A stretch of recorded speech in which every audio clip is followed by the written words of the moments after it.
Friends, hi, you're on the Holly Lolly channel. Everyone knows that Japan is a rather conservative country, but there are sometimes shocking things you can do here absolutely legally, while in other countries it is either forbidden or unacceptable. In Japan, you can drink alcohol in almost all public places. No one here will be shocked if they see a group of Japanese people sitting on a park bench drinking beer, or, for example, a Japanese person sitting by the ocean or a river, also drinking some alcohol. I remember one funny incident, by the way. We were walking with our family on Odaiba, and there was a Japanese man sitting there. He was very elegant and old, and he had a vinyl record player next to him. He was playing some very atmospheric music and sitting there with a glass of wine. It looked so aesthetically beautiful that we even took a neat picture of him from behind. This photo is a few years old, but it really captures the atmosphere. You know, in our countries, when people get together in public places and drink alcohol, it often turns into fights, brawls, and people don't know how to behave quietly. Of course, I am not talking about everyone, but about the general majority. In Japan, a vivid example of this cultural difference is during the cherry blossom season. At that time, there is simply no free space. Japanese people sit under the trees, bring large baskets filled with fruit, food, snacks, and, of course, alcohol.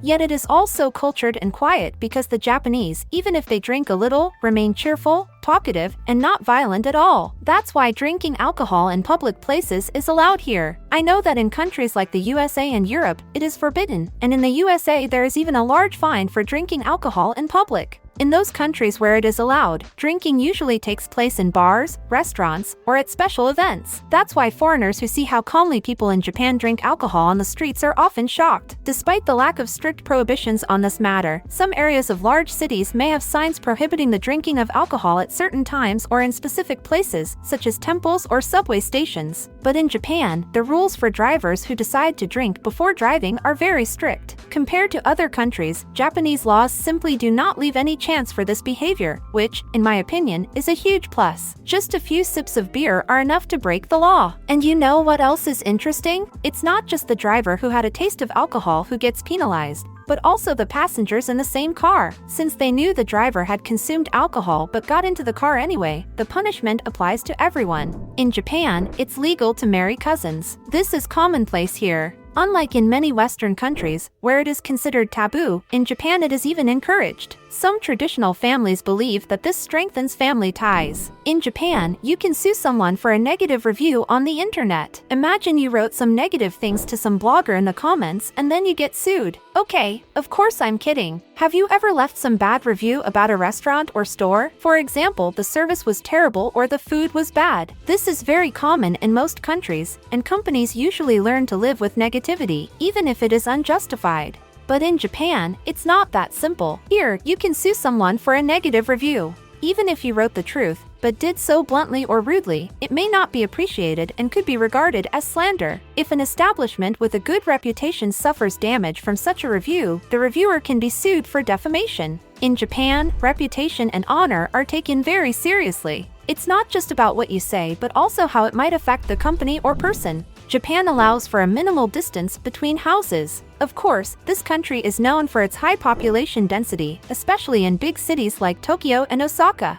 In such conditions, space becomes a real luxury, and building codes are adapted to this reality. For example, in Tokyo, it is very common to see houses so close together that the distance between two houses is about 1 meter. If I am not mistaken, in our countries, it seems that between the fence, if we are talking about a private house, there should be a minimum distance of about 2.5 meters. In the US, such norms range from 5 to 10 meters, but not in Japan. I often find such a small distance that you can barely squeeze through. At first, it was kind of a shock to me, and I still can't say I'm used to it because every time I see such a small distance, I involuntarily take out my phone to take a photo or video. It's always a shock to me. You know, in the first year of living in Tokyo, we moved residences a lot. We lived in about 10 different apartments, hotels, and houses. One of them was in Ikebukuro, and it was a private house. And you know, it seems like a private house where you can, roughly speaking, live by your own rules, like watching TV at any volume, but not in Japan. I understand that the neighbor who lived near our house was so fed up with foreigners that she just behaved aggressively toward us, which is not typical for a Japanese person.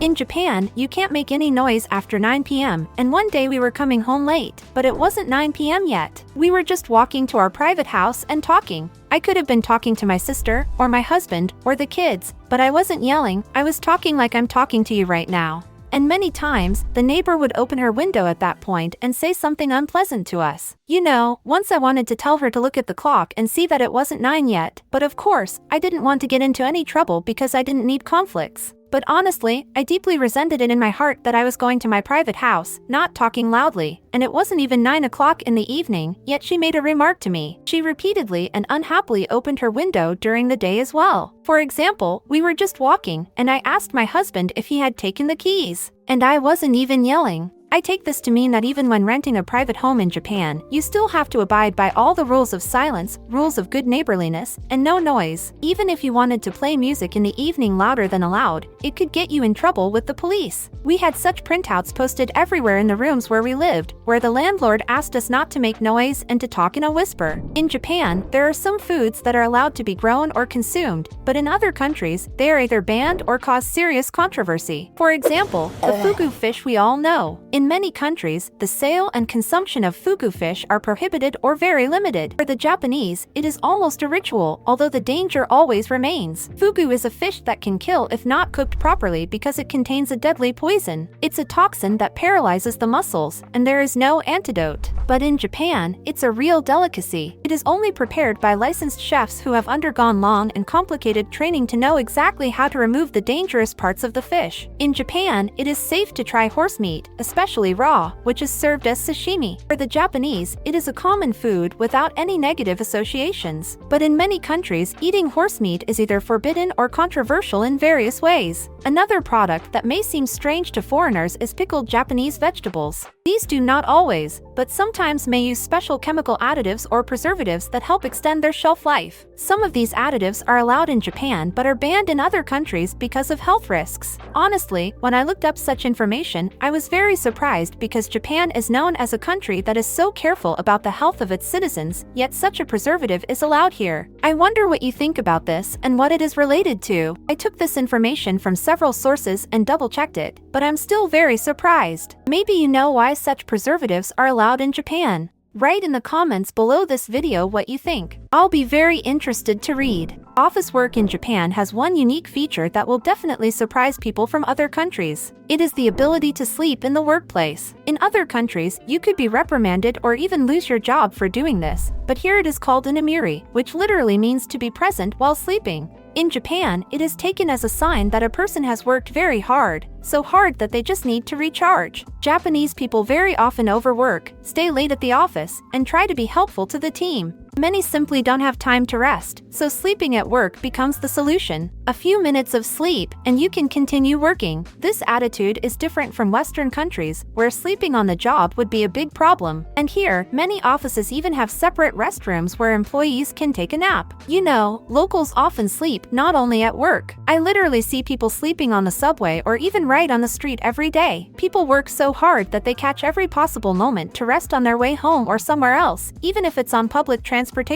The age of consent in Japan, for over 100 years, was set at 13. It was believed that from the age of 13, a person could consent to intimate relations. Just in 2023, that age was raised from 13 to 16, which was an essential step to protect today's youth. In the past, especially when the average life expectancy of a woman was only about 40 years, early marriage was the norm. Girls could marry as young as 15, so the low age of consent seemed like a sensible solution. For society, it was a habit and was accepted as normal. Japanese age of consent laws didn't change for a long time because society didn't see it as a problem. However, in 2019, a wave of protests started in Japan. Thousands of women took to the streets to demand an end to unfair acquittals in sex offense courts. They were unhappy that many criminals simply avoided punishment because of such a law. These protests became a regular occurrence. Many international organizations urged Japan to revise its laws to better protect young people. Japanese society is divided on this issue. For the most part, Japanese people support raising the age of consent, but there are still some who believe that it should not have been raised because it prevents young people from forming relationships. I believe that the Japanese did the right thing because now the public has a better chance of winning sexual cases in court. It has only been a year since this law was signed, so I believe that more and more Japanese will realize that this will be good for them.